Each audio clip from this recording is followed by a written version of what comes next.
Good afternoon বন্ধুরা, চলে এলাম আবারও একটা নতুন ভিডিও নিয়ে। থাম্বনেল দেখে তো বুঝতেই পারছেন কোথায় যাচ্ছি আর কত খরচ পড়লো, কিভাবে যাচ্ছি, সেখানে কি দেখবেন, সম্পূর্ণ ডিটেলস থাকছে এই ভিডিওতে। তো আমি কিভাবে গেলাম সেটাই আপনাদের বলছি। নরেন্দ্রপুর থেকে মাত্র 5 টাকা দিয়ে অথবা শিয়ালদা থেকে 5 টাকা দিয়ে ঢাকুরিয়া স্টেশন নেমে বাকি পথটা হেঁটে পৌঁছে যাওয়া যায় রবীন্দ্র সরোবর। এটা হলো গেট নম্বর 12।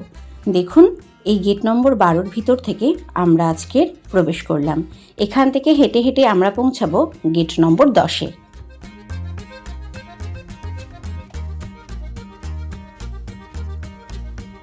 পৌঁছে গেলাম গেট নম্বর 10-এ। এটা হচ্ছে তার এন্ট্রি পথ। এখানে আমি দেখিয়ে দিয়েছি আপনাদেরকে, এটা হলো সাফারি পার্ক।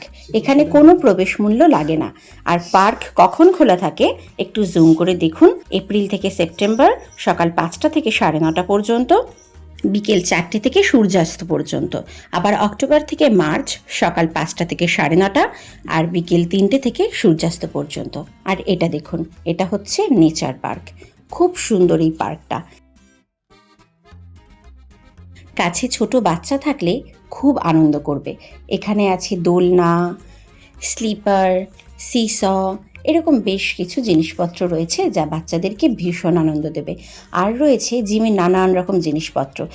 সেখানে আপনি জিমও করতে পারবেন, বিশেষ করে মহিলারা। পুরুষদের জন্য অন্যত্র রয়েছে, অন্য সাইডে রয়েছে, সেখানে তারা জিমের কিছু কিছু জিনিসপত্র পেয়ে যাবেন।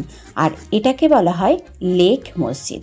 এই রাস্তাটা থেকে ঠিক লেক মসজিদে যাওয়া যায়। লেক মসজিদ জায়গাটা এত সুন্দর।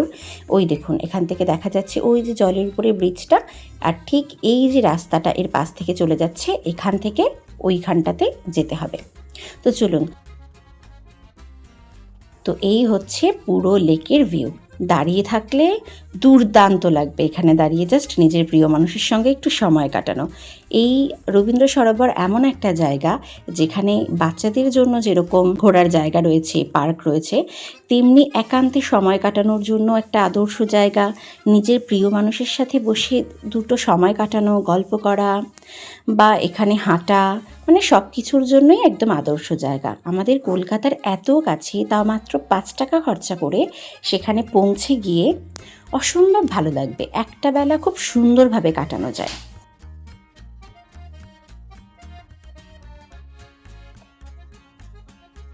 এরকম দেখতে পাবেন পদ্মঝিল।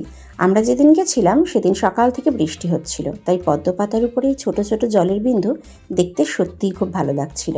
এইরকম পদ্মঝিলের পাশ থেকে এভাবে হেঁটে গেলে খুবই ভালো লাগবে আপনাদের। পুরো শান্ত শিষ্ট পরিবেশ, সাথে পাখির কিচিরমিচির শব্দ, বাতাস বয়ে যাওয়া, এক কথায় দুর্দান্ত লাগবে আপনার এই জায়গাটি। চলুন এবারে এই রবীন্দ্র সরোবরেরই একটা জায়গা, আর্ট গ্যালারি, যেটা আপনাদের ঘুরিয়ে দেখাবো। তার বাইরেটা ছিল ঠিক এই রকম। এটা মূলত একটা আর্ট গ্যালারি। এখানে বিভিন্ন শিল্পীদের হাতে গড়া সেরা দুর্গা প্রতিমাগুলোকে সংরক্ষিত করে রাখা হয়। তাই এখানে বর্ণনা করার মতো বিশেষ কিছু নেই। আপনারা দেখতে থাকুন এর সৌন্দর্য।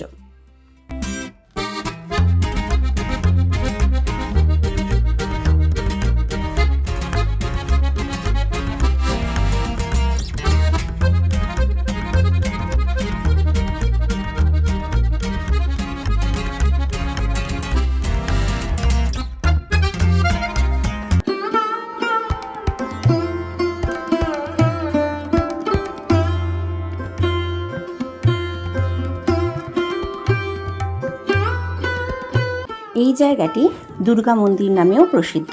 তো আপনারা তো দেখতেই পেলেন কত সুন্দর জায়গাটা। তাহলে দেরি কেন, একবার নিজের প্রিয় মানুষটার সাথে অথবা বাচ্চাদের সাথে অথবা একান্তে সময় কাটাতে এখান থেকে ঘুরে যেতেই পারেন। তো আপনাদের ভিডিওটা কেমন লাগলো আমাকে অবশ্যই কমেন্ট করে জানাবেন। আমার নেক্সট ভিডিও কোন জায়গার উপর হতে পারে তা আপনারাও আমাকে সাজেস্ট করতে পারেন।